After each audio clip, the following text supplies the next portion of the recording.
मुलांनो, सुस्वागतम. संगीता भालसिंग या माझ्या यूट्यूब चॅनलवर तुम्हा सर्वांचे हार्दिक स्वागत.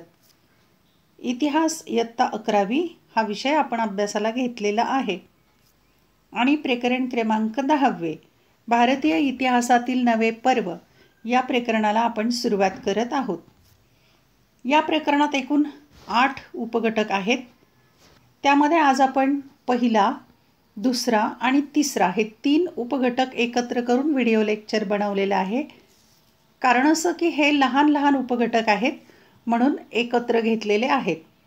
आज आपण 3 उपघटक अभ्यासणार आहोत. नंबर 1 मध्य आशियातील भटक्या टोळ्या, 2 इंडो ग्रीक, शक, कुशाण आणि 3 कुशाण साम्राज्य. चला तर पाहूया, या तिन्ही उपघटकांचा आपण अभ्यास करूया. मौर्य साम्राज्याच्या विघटनानंतर स्थानिक राजसत्तांचा महत्त्वाकांक्षा बळावल्या. मौर्य सम्राट किंवा मौर्य साम्राज्य नष्ट झालं आणि मग इतर स्थानिक ज्या राजसत्ता होत्या त्यांच्या महत्त्वाकांक्षा वाढलेल्या आहेत राज्य वाढविण्याच्या. त्यानंतर प्रादेशिक राज्यांच्या उदयाला सुरुवात झाली. मग छोटे छोटे वेगवेगळे राज्य निर्माण झाली. यापैकी शुंग आणि सातवाहन राज्यांचा अभ्यास आपण मागील पाठात केला. शुंग आणि सातवाहनाचा अभ्यास झालेला आहे आपला मागे. याच सुमारास भारतावर ग्रीक, शक, कुशाण या परकीयांची आक्रमणे सुरू झाली. मौर्य साम्राज्याचं विघटन झालं आणि मग या परकीयांनी आक्रमण सुरू केलेलं आहे. प्रादेशिक राज्यांच्या उदयाचा काळ राजकीय आणि सामाजिक संक्रमणाचाही काळ होता. म्हणजे इतर आक्रमणं जी आली ती राजकीय होती आणि सामाजिक देखील संक्रमण किंवा बदल झालेला आहे. आता पाहूया आपण पहिला उपघटक मध्य आशियातील भटक्या टोळ्या. सिकंदराच्या मृत्यूनंतर, अलेक्झांडर द ग्रेट सिकंदर, त्याच्या मृत्यूनंतर त्याने नेमलेल्या सत्रपांनी म्हणजे प्रांत किंवा अधिकारी आपापली स्वतंत्र राज्ये प्रस्थापित केली. वायव्येकडील ग्रीक राज्यांच्या उतरत्या काळातच मध्य आशियातील भटक्या टोळ्यांनी बॅक्ट्रियावर आक्रमणे केली. या काळातील उत्तर भारतात घडणाऱ्या घडामोडींमध्ये मध्य आशियातील टोळ्यांची स्थलांतरे महत्त्वाची होती की वेगवेगळ्या ठिकाणच्या टोळ्या आक्रमणे करू लागलेल्या आहेत. भटक्या टोळ्या या मध्य आशियामध्ये. इसवी सन पूर्व 2ऱ्या शतकाच्या उत्तरार्धात पहलव म्हणजेच पार्थियन, पहलव आणि शक म्हणजे स्किथियन, शक म्हणजे स्किथियन आणि पहलव म्हणजे पार्थियन यांनी हल्ले केले. शक आणि पहलवने हल्ले केले. मध्य आशियातील शकांना चीनमधून आलेल्या युएची टोळ्यांनी तेथून स्थलांतर करण्यास भाग पाडले. चीनमधली टोळी होती युएची आणि शकांना स्थलांतर करायला भाग पाडले. युएची हे पशुपालक होते, पशुपालन करत असत. या भटक्या लोकांनी स्थानिक राजांवर त्यांच्या युद्धकौशल्याच्या जोरावर वर्चस्व मिळवले आणि तेथे स्वतःची राज्ये प्रस्थापित केली. स्थानिक राजे होते त्यांना हरवलं आणि आपली सत्ता किंवा राज्य स्थापन केलेलं आहे. आता पाहूया इंडो ग्रीक, शक आणि कुशाण. इंडो ग्रीकची माहिती घेऊया आधी. वायव्य भारतातील ग्रीक सत्रपांना इंडो ग्रीक असे म्हटले जाते. वस्तुनिष्ठ प्रश्न लक्षात ठेवा. वायव्य भारतातील ग्रीक सत्रपांना इंडो ग्रीक असे म्हटले जाते. भारतीय परंपरेत त्यांचा उल्लेख यवन असा केला जातो. या ग्रीक सत्रपांचा उल्लेख यवन असा केला जातो. भूमध्य सागराच्या परिसरात आपले वर्चस्व प्रस्थापित करणे आणि पश्चिम व मध्य आशियातील व्यापारावर आपली पकड दृढ करणे हे त्यांचे उद्देश होते. या सत्रपांचे किंवा इंडो ग्रीक लोकांचे किंवा यवनांचे उद्देश की आपलं भूमध्य सागराच्या परिसरात वर्चस्व निर्माण करायचं, पश्चिम आणि मध्य आशियात व्यापारावर पकड निर्माण करायची हा उद्देश होता. सेल्युकस निकेटर हा वायव्येकडील बॅक्ट्रिया प्रांताचा इंडो ग्रीक राजा होता. सेल्युकस निकेटर हा इंडो ग्रीक राजा होता. वायव्येकडचा बॅक्ट्रिया प्रांत तेथील तो राजा.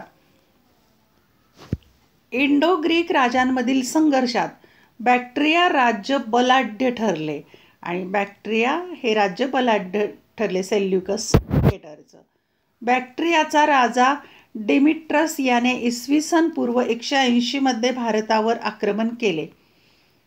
त्याने तक्षशिला जिंकून घेतलं डेमिट्रसने. त्याची राजधानी साकल म्हणजे सियालकोट येथे होती. साकल किंवा सियालकोट राजधानी.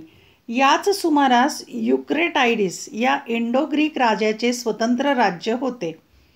अशा रीतीने वायव्य भागात 2 स्वतंत्र इंडो ग्रीक राज्ये प्रस्थापित झाली होती. इंडो आणि ग्रीक 2 राज्य प्रस्थापित झालेली होती. युक्रेटायडिसची राजधानी तक्षशिला येथे होती. डेमिट्रस आणि युक्रेटायडिस यांनी स्थापन केलेल्या या दोन्ही शाखांचे मिळून 40 इंडो ग्रीक राजे होऊन गेले. या भागात 2 इंडो आणि ग्रीक असे 40 राजे होऊन गेले. इंडो ग्रीकांचा इतिहास हा प्रामुख्याने त्यांच्या नाण्यांवरून समजतो. ही महत्त्वाचं आहे, वस्तुनिष्ठ प्रश्न लक्षात ठेवा. इंडो आणि ग्रीकांचा इतिहास त्यांनी जे नाणी तयार केली होती त्यावरून आपल्या लक्षात येतो. नाण्यांवरील ठसे, मजकूर, राजांचे चित्र, देवतांचे चित्र या नाविन्यपूर्ण गोष्टी ही त्यांची भारतीय नाणक परंपरेला मिळालेली देणगी आहे. म्हणजे नाणे परंपरा किंवा सुरू झाली किंवा त्यावरचं विशेष वैशिष्ट्यपूर्ण असं ठसे, मजकूर, राजांचं चित्र, देवतांचं चित्र ते नाण्यावर त्याचे ठसे असत, छापत असत. इंडो ग्रीक राज्याचा विस्तार पाहण्यासाठी खालील संकेतस्थळाला भेट द्या. या वेबसाईटवर या इंडो ग्रीक राज्याचा विस्तार किंवा माहिती अधिक तुम्हाला मिळू शकेल. आता पाहूया शक. शक हे मध्य आशियातून आले. बॅक्ट्रियातील ग्रीकांना हुसकावून लावून त्यांनी आपले राज्य प्रस्थापित केले. राज्य प्रस्थापित केलं. त्यांच्या वस्तीस्थानास पुढे शकस्तान किंवा शिस्तान असे नाव मिळाले. शक जिथे राहत त्याला शकस्तान किंवा शिस्तान. भारतातील पहिला शक राजा म्हणजे मोएस उर्फ मोग. वस्तुनिष्ठ प्रश्न लक्षात ठेवा. भारतातला शकांचा पहिला राजा मोएस उर्फ मोग. त्याने गांधार आणि पंजाब हे प्रदेश जिंकून राज्य स्थापन केले. त्याच्यानंतर आलेल्या शक राजांच्या दुर्बलतेमुळे पहलव राजा गोंडोफर्नेसने त्याचा पराभव करून भारतात आपली सत्ता प्रस्थापित केली. पहलव राजाने शक राजाचा पराभव केला. राजाचं नाव आहे गोंडोफर्नेस आणि आपली सत्ता त्याने निर्माण केलेली आहे पहलव राजाने. पंजाबमधील शकांचे राज्य नष्ट झाले तरी त्यांची भारतात, विशेषतः पश्चिम भारतात अनेक राज्ये अस्तित्वात आलेली होती. शकांनी आपली राज्यपद्धती इराणमधील अखमोनीय व सेल्युकिड पद्धतीनुसार चालवली. त्यांची राज्यपद्धती होती शकांची, ती इराणमधील अखमोनीय संस्कृती आणि सेल्युकिड पद्धती यानुसार केली होती त्यांनी. त्याच्या राज्याची विभागणी सत्रपींमध्ये म्हणजे प्रांत, वेगवेगळे विभाग केली होती व प्रत्येक सत्रपीवर महाक्षत्रप हा लष्करी अधिकारी नेमला जात असे. वेगवेगळ्या भागांवर लष्करी अधिकारी असत. या सत्रपींची उपविभागणी करून त्यावर प्रत्येकी एक सत्रप नेमला जाईल. त्यांच्या हाताखाली पण आणखी सत्रप असत. या सत्रपांना आपले शिलालेख कोरण्याची तसेच नाणी पाडण्याची परवानगी होती. म्हणजे शिलालेख पण लिहित, नाणी पण तयार करत. यावरून त्यांना पुरेशी स्वायत्तता होती असे दिसते. म्हणजे त्यांना निर्णय घेण्याचा बराचसा अधिकार होता. ही माहिती तुम्हाला निश्चित आवडेल. पाहूया कोणती माहिती ते. शक हे मुख्यतः पशुपालक होते. त्यांच्या वास्तूंचे अवशेष मिळाले नाहीत तरी त्यांची वैशिष्ट्यपूर्ण थडगी सापडलेली आहेत. थडगी स्मारक त्यांचं सापडले. शकांच्या मृत गटप्रमुखाबरोबर त्याचा घोडा, घोड्याचा साज आणि नेहमीच्या वापरातल्या गोष्टी दफन केल्या जात असत. म्हणजे त्याला पुरताना त्याचा घोडा, घोड्याचे जे काही साज अलंकार आहेत ते आणि नेहमीच्या वापरातल्या त्या व्यक्तीच्या वस्तू पुरत असत. घोडा हा शकांच्या संस्कृतीचा महत्त्वाचा भाग होता. घोड्यावर स्वार होऊन चपळतेने आक्रमण करणे हे त्यांच्या युद्धकलेचे वैशिष्ट्य होते. युद्धकलेचं वैशिष्ट्य घोड्यावर बसून चपळतेने आक्रमण करणं. खोगीर, लगाम, द्विमुखी धनुष्य यामुळे त्यांचे युद्धतंत्र प्रभावी बनले होते. शकांचे युद्धतंत्र प्रभावी होते. आता पाहू आपण कुशाण यांची माहिती घेऊया. मध्य आशियातून बॅक्ट्रियात आल्यानंतर कुशाणांनी इंडो ग्रीकांचा प्रदेश काबीज केला. काही शकांनी केला आणि काही कुशाणांनी केला. त्यांनी ग्रीकांच्या संस्कृतीचा अंगीकार केला. शकांना दक्षिणेकडे हुसकावल्यानंतर कुजुल कडफिसिस या कुशाण प्रमुखाच्या नेतृत्वाखाली युएची टोळ्या एकत्र आल्या व त्याने त्यांना हिंदुकुश पर्वतातून वायव्य भारतात आणले. त्याने स्वतःला, ज्या टोळ्या एकत्र आल्या त्यातल्या स्वतःला बॅक्ट्रियाचा राजा घोषित केले. त्याची सत्ता काबूल, काश्मीरपर्यंत प्रस्थापित झाली व अशा रीतीने कुशाण सत्तेची स्थापना झाली. ही माहिती चिनी, ग्रीक, रोमन साहित्यामधून मिळते. भारतीय साहित्यामध्ये कुशाणांचा उल्लेख तुखार किंवा तुषार असा केलेला आढळतो. तुखार किंवा तुषार कुशाणांचा उल्लेख आहे भारतीय साहित्यामध्ये. अधिक माहिती पाहूया आपण. शक राजा रुद्रदामन याची सत्ता, त्याचे सातवाहनांशी असलेले संबंध आणि त्याने सांस्कृतिक परिवर्तनाला दिलेला राजाश्रय यामुळे उल्लेखनीय ठरते. शक राजा जो आहे रुद्रदामन याची सत्ता विशेष महत्त्वाची आहे, कारण सातवाहनांशी संबंध होते आणि त्याच्या काळात सांस्कृतिक परिवर्तन झालेलं आहे. सौराष्ट्रातील जुनागड येथील शिलालेख हा संस्कृतमधील महत्त्वाचा शिलालेख आहे. हा शिलालेख सम्राट अशोकाच्या शिलालेखाखाली कोरलेला आहे. सौराष्ट्रामध्ये जुनागडमध्ये जिथे अशोकाचा शिलालेख आहे, सम्राट अशोकाचा, त्याच्या खालीच हा शक राजा रुद्रदामन यांनी शिलालेख कोरलेला आहे. अशोकाचा लेख प्राकृतमध्ये तर रुद्रदामन यांचा लेख संस्कृतमध्ये आहे. त्यावरून शक राजांनी संस्कृत भाषा स्वीकारली होती असे दिसून येते. रुद्रदामनचा शिलालेख मुख्यतः मौर्यकालीन सुदर्शन तलावाच्या दुरुस्तीची नोंद करणारा आहे.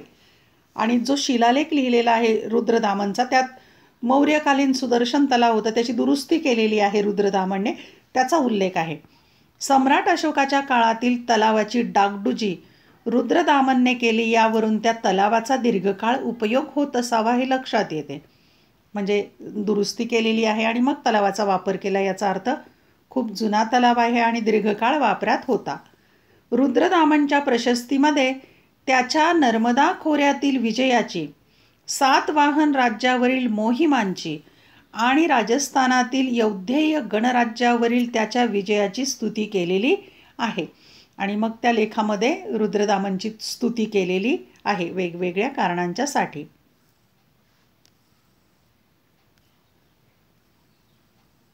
आता पहा, जुनागड येथील हा शिलालेख आहे. हे चित्र दिसतंय, हा शिलालेख आहे जुनागड येथील.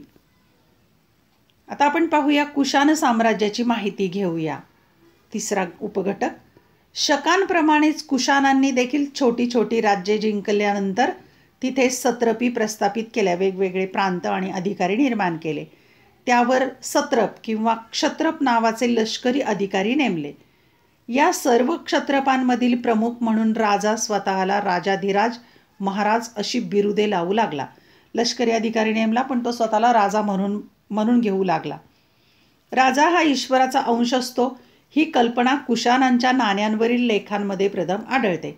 राजा ईश्वराचा अंश हे नाण्यांवर लेख लिहिलेला आहे त्यावरून दिसतं. ते स्वतःला देवपुत्र असे म्हणवत असत. स्वतःला देवपुत्र म्हणून घ्यायचे हे राजे. अनेक शक राजांना पराभूत करून कनिष्काने सम्राटपद मिळवले. सम्राट झाला हा कनिष्क. त्याने काबूलपासून पाटलीपुत्रपर्यंत व काश्मीरपासून माळव्यापर्यंत कुशाण साम्राज्य उभारले. त्याने चीनवर देखील 2दा आक्रमणे केल्याचे उल्लेख आढळतात. मध्य आशियापासून एवढ्या दूरवर पसरलेल्या साम्राज्याचे प्रशासन करणे अवघड होते.